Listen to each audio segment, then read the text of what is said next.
Detachment. We discuss the different types of retinal detachment, how they come about, what is their pathophysiology, and discuss the principles of treatment of retinal detachment. One thing before we move on to our next topic, there's a sign called Schaeffer's sign. But does anyone know what this sign is? Tobacco dusting. Tobacco dusting. What is tobacco dusting? Anterior vitreous में pigments appear होते हैं. Schaeffer's sign, also called tobacco dusting. It's an important sign. It's a buzzword which you have to remember. Sometimes it comes in SQ. What happens is that when the retina is detached, some of the pigment from the retinal pigment epithelium is deposited inside the vitreous humor, specifically the anterior part of the vitreous humor. So on a slit lamp examination, it appears as fine dust, fine gray dust in the vitreous. So that is called tobacco dusting or Schaeffer's sign. This is mostly seen in rheumatogenic retinal detachment, in which there are breaks. So this was another buzzword which we have to remember, add it to the list. Our topic for today is told the topics in the group, so we will start with our first case then. A 15-year-old boy who is brought by his mother with the complaint of difficulty seeing at night. So what are the important symptoms in this case? Age and difficulty at night. Age and difficulty at night. Right? We have two important things: age, and complaint, difficulty seeing at night. All right. So based on these two things, the age and difficulty seeing at night, what are the differentials which come into your mind? What are the two differentials? One, vitamin A deficiency. Vitamin A. The second is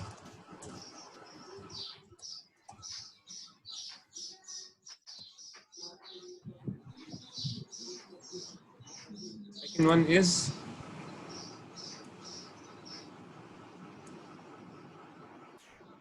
Retinitis pigmentosa. retinitis pigmentosa. Night blindness. Retinitis pigmentosa. Whenever there is a statement in which you have been told that the person or the child is having difficulty seeing at night, the disease is most likely to be either vitamin A deficiency or either retinitis pigmentosa. Okay? You have to remember this. It's either vitamin A deficiency or retinitis pigmentosa whenever you see night blindness in a young patient. So how will you wake up this child?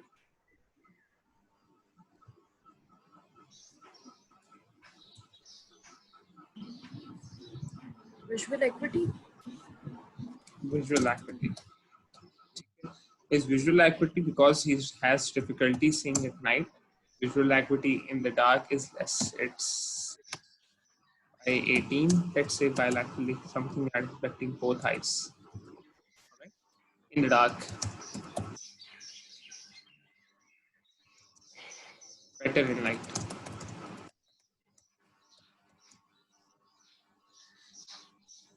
Slit lamp and fundoscopy. Slit lamp and fundoscopy. Yeah, slit lamp. So anterior chamber. Okay. This person was having vitamin A deficiency. Anterior chamber or anterior part or anterior portion. If this person was having vitamin A deficiency, what would you see? White dot spots. White dot spots, right? So this person does no white dot spots.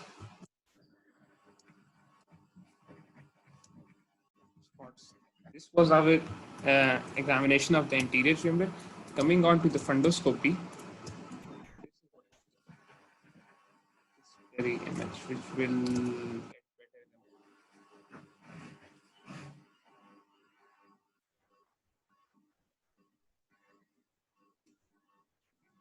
It's a very large image, so it's taking time to load. So, resolution अगर बेहतर नहीं होती, just in case, what do we see? see anything at all. Pigmentation.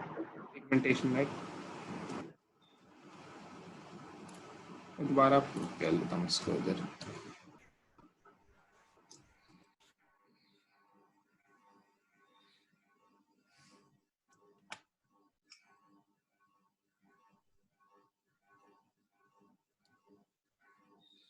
Still taking time to load. I don't know why. चलो ठीक है, इसको हम दोबारा रिविजिट कर लेंगे when time. So important thing is that pigmentation over here and pigmentation over here.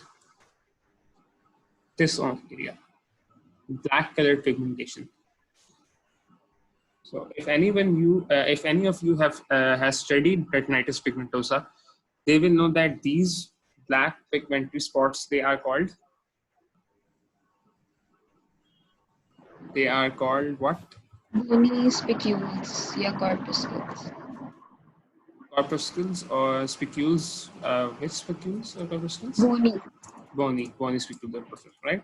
That is the main buzzword which you have to remember in the fundus examination. You will visit this examination. The image is not clear at the moment. I don't know why. So on fundoscopic examination, some of the findings which you will see are bony spicules or corpuscles.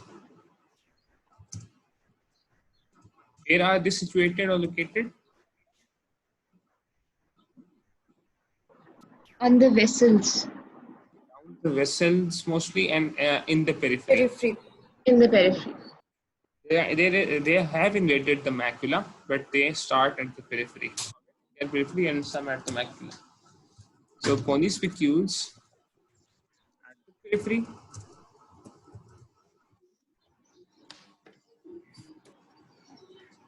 Attenuated vessels and a pale disc.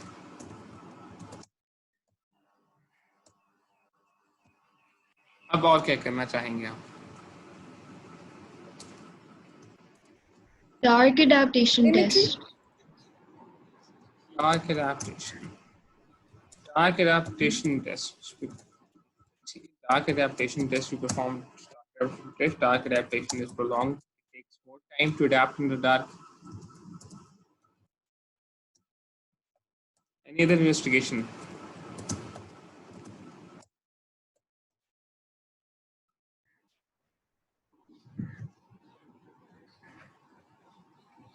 Perimetry. Perimetry. What will you find in perimetry?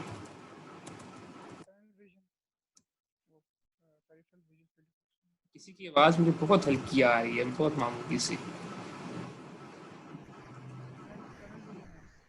Tunnel vision आएगी, ठीक है? Tunnel vision is one of the characteristics finding of retinitis pigmentosa. However, the important thing you have to remember is that tunnel vision develops when all of the peripheral vision is lost and only the central vision remains, right? So tunnel vision is unlikely in a young patient who only has symptoms of difficulty seeing at night. So are the fundoscopic examinations.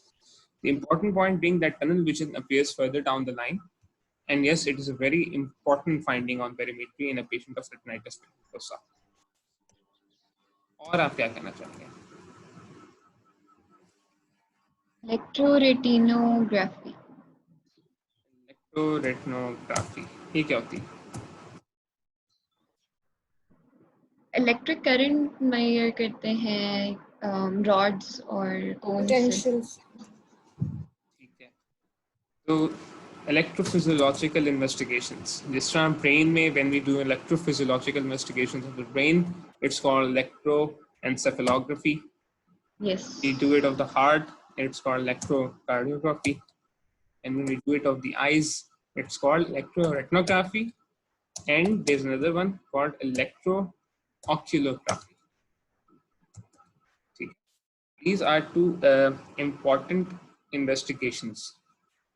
These are the ones on which you can pick up the earliest changes of retinitis pigmentosa. But you have to remember these investigations in this ERG and EOG. In a young patient who has symptoms, the symptom of difficulty seeing at night, only this symptom, right?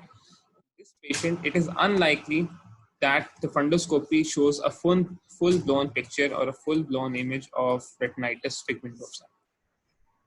That 15 साल के लड़के में जरूरी नहीं है कि bone spicules हों, attenuated vessels हों, pale waxy disc हो. ठीक है, these things come later in life with age 30, 40 or 50 years.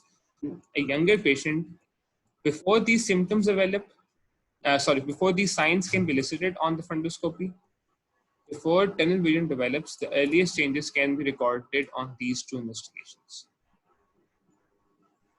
ठीक है, तो होता इसमें क्या है? These both, they check the conduction and function of the retinal layers. The electrooculography, it checks the potentials of the photoreceptors in the first order cells. ERG, retinography, it checks the potentials of the second and third order cells. Important thing is, which you have to remember, electrophysiological study of the retina, action potentials, impulses, and all that. And all we have to remember is that these studies are abnormal. And these are one of the earliest studies which become abnormal in the case of retinitis pigmentosa. बाकी इसकी क्या detail है, कितनी waves होती हैं, किस wave में क्या होता है, that's not for us, that's above our level, right? So ERG and EOG, they are abnormal. और कुछ करना चाहेंगे?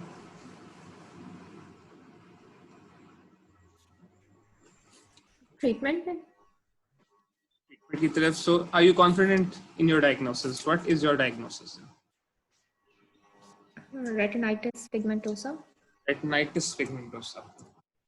So your diagnosis is retinitis pigmentosa. Why is your diagnosis retinitis pigmentosa? Why isn't it vitamin A deficiency?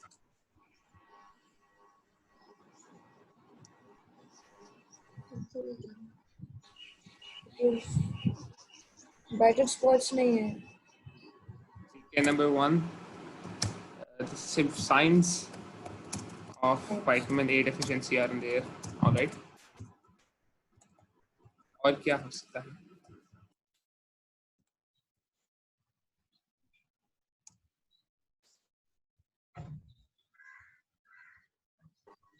Symptoms भी नहीं है, जैसे corneal symptoms नहीं है. Corneal symptoms तो आगे जाके डेवलप होते हैं ना. If you know about vitamin A deficiency, you will know that the first things which develop are night blindness. After that, they have conjunctival symptoms, then corneal symptoms, then there is scarring in the fundus, right? Our young patient who presents with difficulty seeing at night, he has the first symptom, right? He does not have any other symptoms. That does not mean that he does not have vitamin A. On the basis of these symptoms, you can say yes, he has the first stage of vitamin A. हो सकता है ना पहले stage पे हो, अभी symptoms develop हो गए. So how else can you differentiate between the two? Bony spicules characteristic होती हैं retinitis pigmentosa के लिए. बिल्कुल, exactly. Bony spicules are characteristic of retinitis pigmentosa. Now, like I said, bony spicules, they take time to develop. The patient can have difficulty seeing at night before he has bony spicules in his fundus examination. यानी कि इस बच्चे में हो सकता है कि ये चीजें हों, difficulty in seeing night, और आप fundoscopic examination करें, आपको bony spicules ना नजर आए. ठीक है? Because they take time to develop. In our case, they have developed because we are studying a classical case, but in practice, that sometimes does not happen. So how else can you differentiate? और आप क्या कर सकते हैं? ERG and EOG. ERG and EOG, they are also subnormal or abnormal in vitamin A deficiency. Somehow levels देख ले vitamin A के.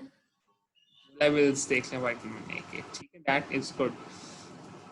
Type कर दो. History, patient history, family history, it is genetic disease. ठीक है? These are the important things which you have to remember, and you have to type. Is there any family history of eye disease as such? Because retinitis pigmentosa is an inherited disease. Number one, this is on the basis of history, family history. 3, We check vitamin A or retinol levels in the blood.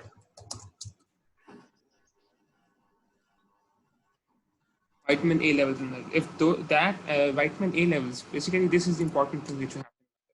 The vitamin A levels in the blood, they are normal, and that means that it is most likely retinitis pigmentosa. If they are subnormal, if the vitamin A levels in the blood are normal, what you have to do is that you have to start vitamin A in diet.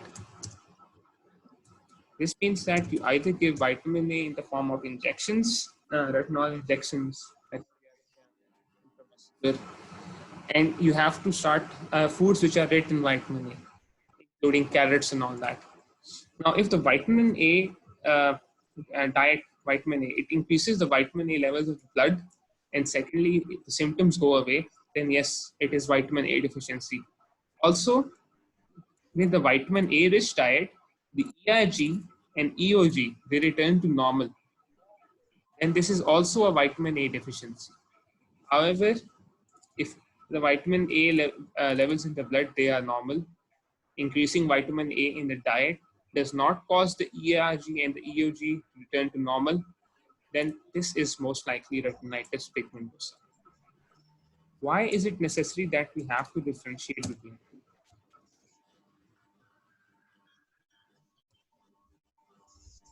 दोनों में फर्क है Because ना? treatable है ना vitamin A deficiency. Vitamin A Preventable. deficiency is treatable and preventable disease. Retinitis pigmentosa does not have any treatment.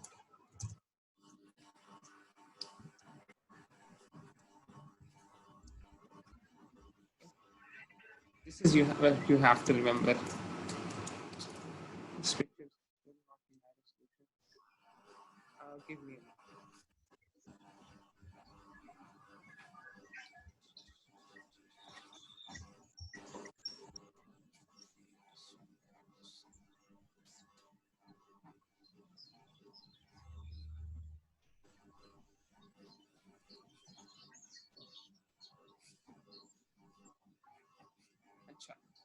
So this is retinitis pigmentosa. What you have to remember: the age, the initial symptom, the fundoscopic examination, bony spicules at the periphery, attenuated vessels, and pale disc. You have to remember these tests which you have to perform: ERG, EOG, perimetry, and dark adaptation. Three important tests which will be subnormal or abnormal in a patient of retinitis. How we will differentiate retinitis pigmentosa from vitamin A deficiency, and how there is no treatment for retinitis pigmentosa. This was our case of retinitis pigmentosa. After we finish ARMD, I'll show you guys a picture of the bony spicules in clarity along with the other findings as well. Moving on, our second case.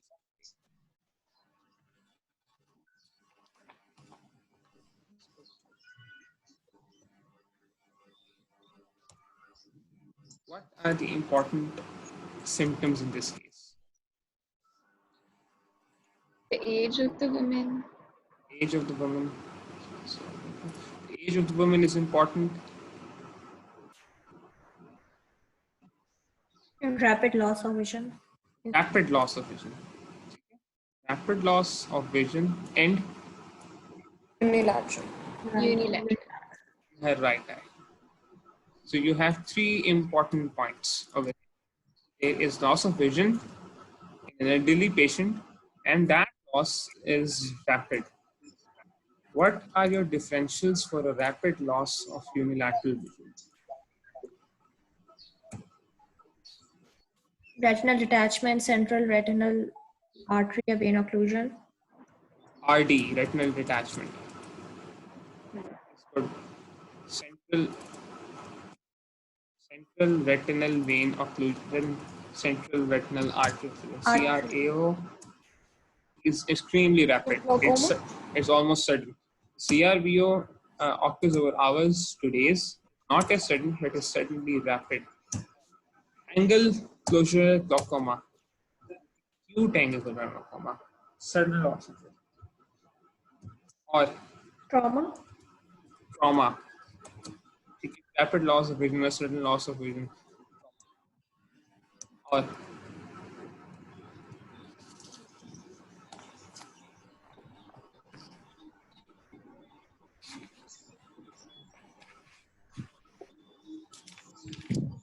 Vitreous hemorrhage.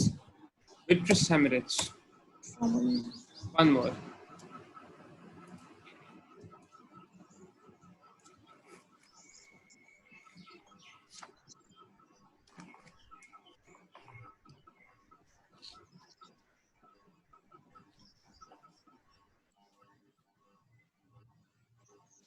कोई एक और. चलो इसमें हम last हम अभी add कर लेंगे. How will you further work up or investigate this patient? क्या करना चाहेंगे आप इसमें?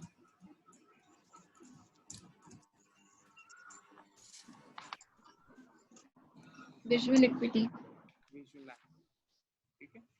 Visual acuity. Visual acuity, she is old. At 6 by 18 on normal side. Left eye. 6 by 18 left eye. And her right eye has greatly reduced vision. It's 6 by 60. Right. It's greatly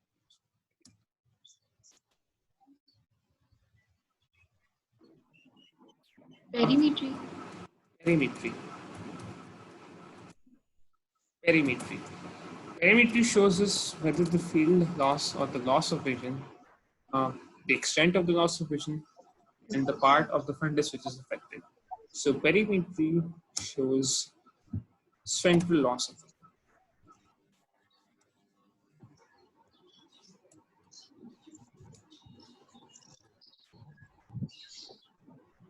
Fundoscopy. Fundoscopy and slit lamp.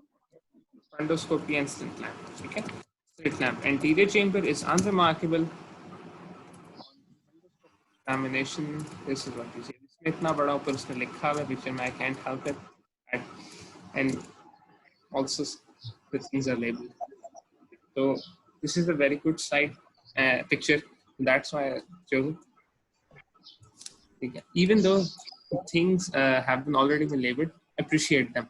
Okay. This is a subretinal hemorrhage.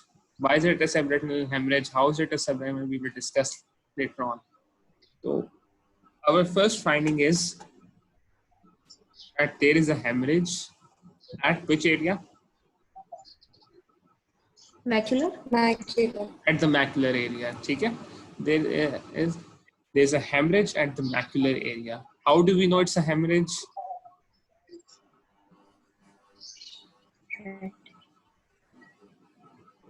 How do we know it's a hemorrhage?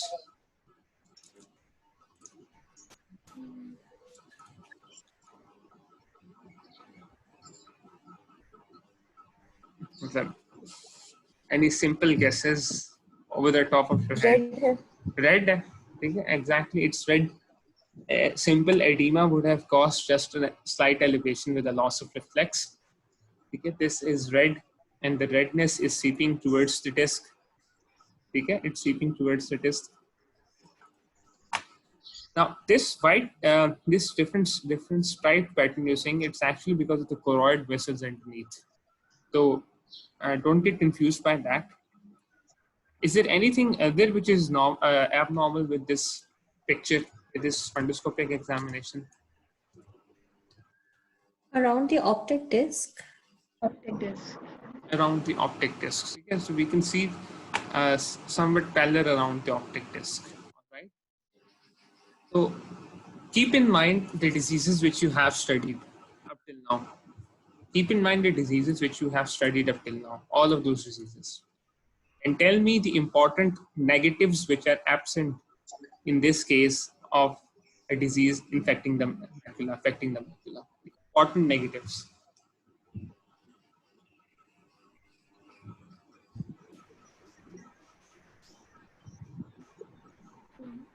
Exudates. No Exudates. There are no exudates. Okay, these negatives are very important in making a diagnosis.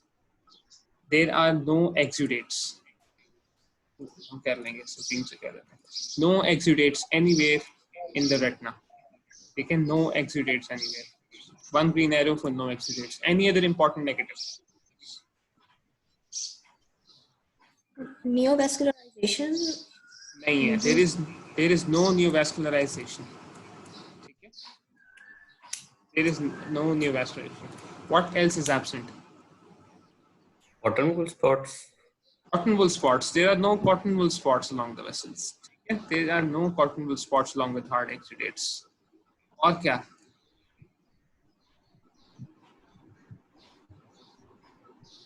Paleness. No paleness or pallor, right? The peripheral part of the retina, disregarding this, the retina appears normal. Okay? So No rest of the flame-shaped hemorrhages. yes, no flame-shaped hemorrhages, no dot plot hemorrhages. There are no flame-shaped hemorrhages. There are no dot plot hemorrhages. और क्या नहीं है इसमें? Papilledema. Papilledema नहीं है. You can clearly see the disc margins. ठीक है? There is no papilledema. AV changes. AV changes. If we look closely at this vessel, there are no AV changes. The artery is coming in the front, the vessel vein from the back. There are no AV changes. So based on these important negatives, which diseases can you rule out? Central retinal artery occlusion. Central retinal area, venous occlusion, central retinal artery Optic occlusion has been retinopathy. ruled out. Diabetic retinopathy has been ruled out. Venous and arterial occlusion has been ruled out. Malignant hypertensive retinopathy has been ruled out. Now, why is this important? This is important because in this disease, the macula and only the macula is being severely affected. We know that the macula is affected in certain systemic diseases. It's affected in hypertension, diabetes, and other diseases as well. But we do not find anything in the history or any stigmata or signs of these diseases in the rest of the fundus. We saw there were no dot plot hemorrhages, no cotton wool spots, no hard exudates, right?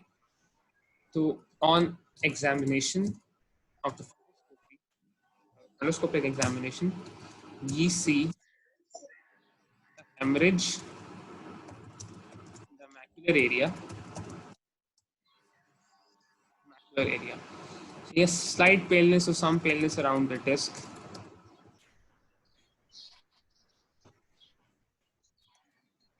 And all those important negatives which we discussed, including absence and all that. वो मैं type नहीं करूँगा. तो diagnosis तो वहाँ पे लिखा हुआ था.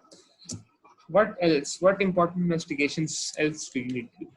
What other investigations do you need to do? OCT. OCT, optical coherence topography. This is OCT.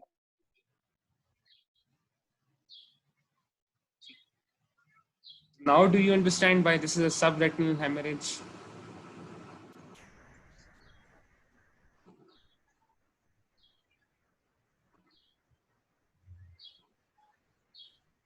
अभी समझ आइए कि why this is a subretinal hemorrhage. This is the retina. Right? These are the different layers of the retina. Okay, 1, 2, 3, 4, 5, 6, 7, 8, all 10 of them over here.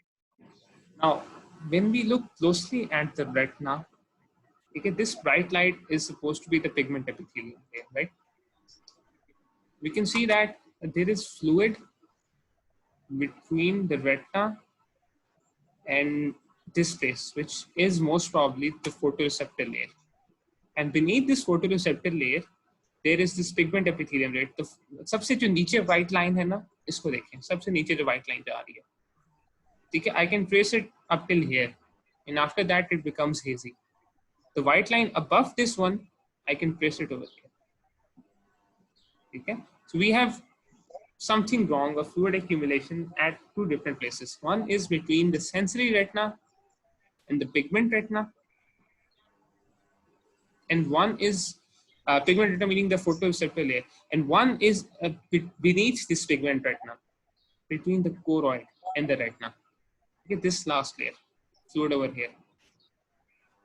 So this, the thing which we are seeing in front, this is a subretinal hemorrhage. This is a hemorrhage because the blood, we can see blood on our fundoscopic examination, and we did an OCT, we saw that it was beneath the neurosensory retina. It was subretinal. Okay? And on OCT, we can also see that the pigment epithelium is disrupted and there is fluid between the pigment epithelium and the choroid. Now this is important, जो मैंने आपको बात की है. On OCT, you saw we see subretinal hemorrhage.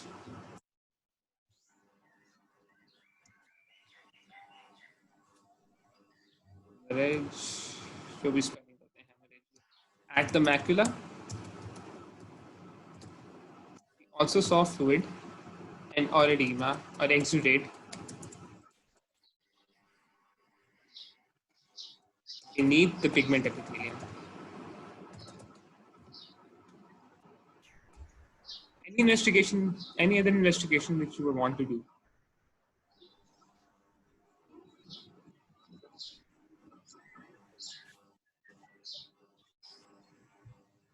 FFA. FFA. Okay. Now, FFA is important. Why is it important?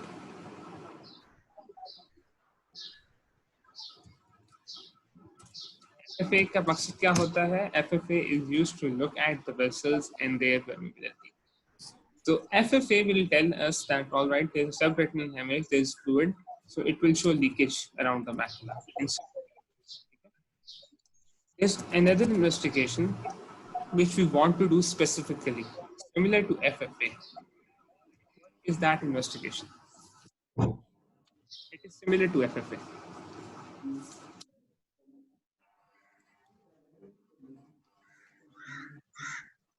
FFA is fundus fluorescein angiography. There's another angiography which is very important, especially in this case. CT angiography. कौन सी? CT angiography. CT angiography. Now, CT angiography is used for large vessels, or basically CT scan of the vessels. So that is not indicated or usually used in eye ophthalmologic diseases. Okay, that's a good guess. That's very close. It's a similar angiography, but it uses another dye. It does not use fluorescein.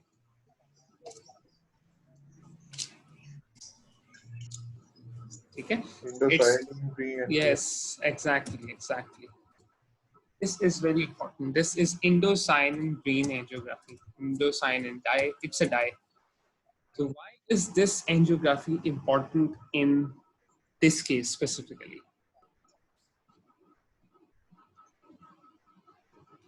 It is important because on OCT, we saw, and that if we know the pathophysiology of the disease we're studying, we will see, we know that the disruption or the problem, it is not in the retinal vessels, it is beneath the vessels of the retina, specifically in the choroid, in the capillaries of the choroid. Now, the fundus fluorescein angiography, the fluorescein, it has better use of visualizing the retinal vessels or any abnormality in the retinal vasculature. Indocyanine green, it better binds to the choroidal vessels and it stays a longer time inside the choroidal vessels. Okay? So we discussed, पहले भी एक बार बात की थी that angiography, it's done in stages. In the first stage, the arteries are visible. In a later stage, the capillaries, and in the latest stage, the veins are visible. The dye, as the dye travels along the vessels, right? So fundus fluorescein angiography